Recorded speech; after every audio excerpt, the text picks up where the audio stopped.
के साथ आने वाले समय में कोई फिल्म नहीं करेंगी। बहुत बड़ा स्टेटमेंट है, बड़ा स्टैंड है मैडम ये। हाँ, मैं सोच समझ के ही बोल रही हूँ। और अगर आपको और क्लियरली भी अगर ये करना है तो ठीक है। अगर इन सब चीजों में पवन जी का भी हाथ है तो मैं पवन जी के साथ भी ये आखिरी फिल्म होगी मेरी। जी सुन रहा हूं मैं। जी, अगर इन सब चीजों में पवन जी का कहीं से भी कोई हाथ साबित होता है कि ये चीजें पवन जी करवा रहे हैं, अगर ऐसा है तो ये मेरे लिए उनके साथ भी लास्ट फिल्म है। लेकिन ये साबित कैसे होगा, ये आपको कौन बताएगा? और आपको लगता है कि पवन सिंह ऐसा कर सकते हैं, क्योंकि आपने लगातार उनके साथ काम किया है, आपको लगता है कि ये इतनी छोटी सी चीज पवन सिंह जैसा आर्टिस्ट कर सकता है? नहीं, बिल्कुल नहीं लगता है। इसीलिए तो मैंने कभी उनसे इन सब बारे में कभी बात ही नहीं की। स्मृति जी, क्या इस इंसिडेंट का आप लोगों की जो दोस्ती है, क्या उस पर भी कोई इम्पैक्ट हुआ है? क्या उस पर भी बुरा असर पड़ा हुआ है? क्योंकि कहीं ना कहीं आपके साथ अच्छा तो नहीं हुआ। दोस्ती तो मुझे नहीं लगता है कि अब इससे ज्यादा मैं क्या बस हाय हेलो है तो हमेशा रहेगी। अगर अगला रखना चाहे तो, नहीं रखना चाहे तो वो भी नहीं रहेगी।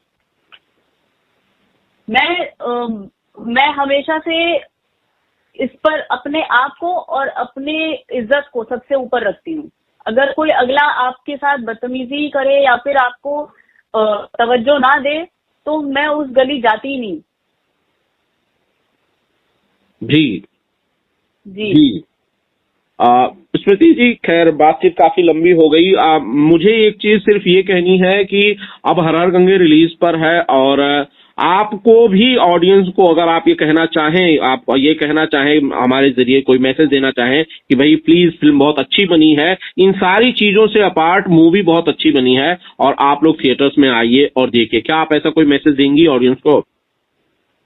हाँ बिल्कुल दूंगी।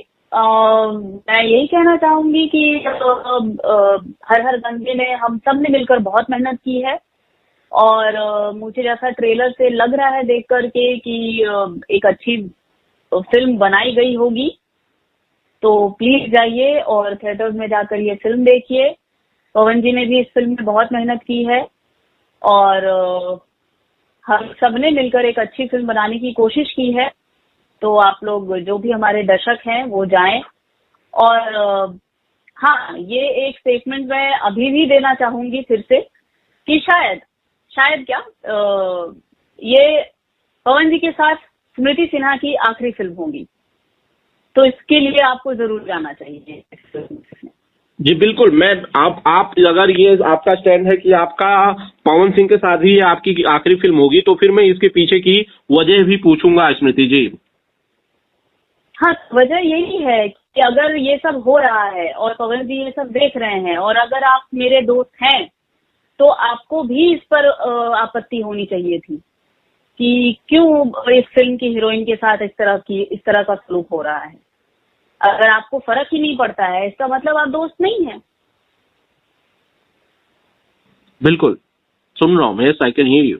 जी, तो मुझे ऐसा लगता है कि फिर ऐसी दोस्ती रखने से भी क्या फायदा और नुकसान तो नहीं होता है ना कि लोगों को रहती है। आप अपने ही जो बात बोली कि पवन जी का इतना बड़ा होता है कि वो ये बात बोल सकते थे अपने मेकर्स को और अपने डायरेक्टर को, और डायरेक्टर ने अपने इंटरव्यू में ये बात बोली है कि हमने पहले पवन जी को दिखाया कि ये ट्रेलर है। बिल्कुल। तो भी इस बात से आपत्ति नहीं हुई कि स्मृति सिन्हा को एक फिल्म के लिए दिखाया गया है। बिल्कुल, यही बात मेरे समझ से परे है मैडम कि मेरे जैसा आदमी जिसको सिनेमा की बहुत बेसिक समझ है, अगर उसे इस बात को लेकर आपत्ति हो सकती है, अगर एक ऑडियंस जो कि फिल्में कभी कभी देखता है उसे ये बात समझ में आ रही है कि स्मृति सिन्हा थोड़ी और ज्यादा फ्रेम्स में नजर आनी चाहिए थी, तो इतने बड़े आर्टिस्ट को ये बात क्यों नहीं समझ में आ रही है, या वो समझना नहीं चाहता है, ये बात समझ से परे है। हाँ, तो किसी को भी इस बात से पड़ी, मुझे तो खैर अब मैं इसमें कुछ कर नहीं सकती क्योंकि हमारी इंडस्ट्री पुरुषान इंडस्ट्री है और हीरो प्रधान इंडस्ट्री है।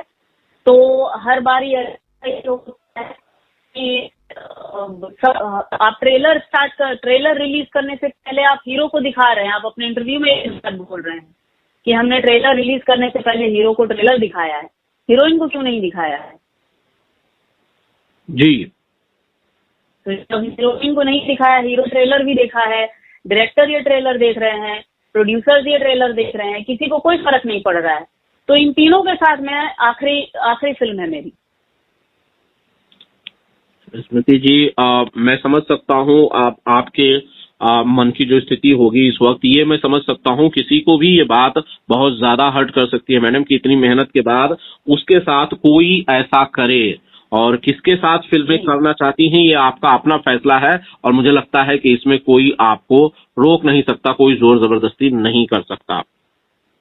बिल्कुल, और ईश्वर की कृपा रही है मेरे ऊपर हमेशा कि मैंने आज तक कभी किसी का कोई बुरा किया नहीं है, ना चाहा है। लेकिन अगर मेरा कोई बुरा करता है तो कर्मा आंसर करता है, मैं कभी आंसर नहीं करती। आपको नहीं लगता स्मृति जी कि इस स्टेटमेंट के बाद या ये इंटरव्यू जब हम अपलोड करेंगे, जब लोगों तक पहुंचेगा, आपको नहीं लगता कि कई सारे लोगों से आपके संबंध जो हैं वो बिगड़ जाएंगे? जो मेरे अपने हैं, जो मुझे जानते हैं, जो मेरे साथ काम करना चाहते हैं, जो मुझे अच्छे लेवल पे देखना चाहते हैं, वो लोग तो कभी भी नहीं चाहेंगे कि मेरे से संबंध बिगड़े। और वो मैंने कभी किसी के खिलाफ कोई ऐसा स्टेटमेंट नहीं दिया है कि उनसे संबंध बिगड़े, और जिनसे बिगड़ेगा उनसे इसका मतलब कभी था ही नहीं अच्छा संबंध। जी, आई कैन हियर यू। जी, ठीक है स्मृति तो जी। ऐसे संबंध फिर ना ही रहे तो अच्छा है। ठीक है स्मृति जी, मैं क्या कहूँ इसमें, मैं यही कहूंगा कि सबको सबके हक की चीजें मिलनी चाहिए, सबको उनका हक मिलना चाहिए, सबको बराबरी का दर्जा मिलना चाहिए। कोई भेदभाव किसी के भी कहने पर या किसी के अपने किसी पर्सनल एजेंडे की वजह से किसी के साथ कोई भेदभाव नहीं होना चाहिए, क्योंकि मेहनत तो हर आर्टिस्ट करता है बॉस। बिल्कुल, और कई बार ऐसा होता है कि आप गलत नहीं के बजाय जो गलत होता देख रहा है उसकी भी गलती होती है। बिल्कुल, जरूरी नहीं है कि आप मेरा गलत करेंगे तो ही मेरा बुरा होगा। कहीं मेरा गलत हो रहा है और आप बैठ देख रहे हैं तो मेरा बुरा हो रहा है।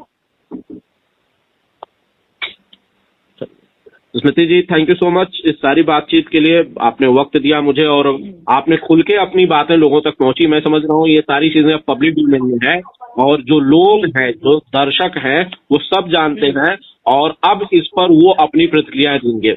बहुत बहुत शुक्रिया madam, thank you so much. Thank you.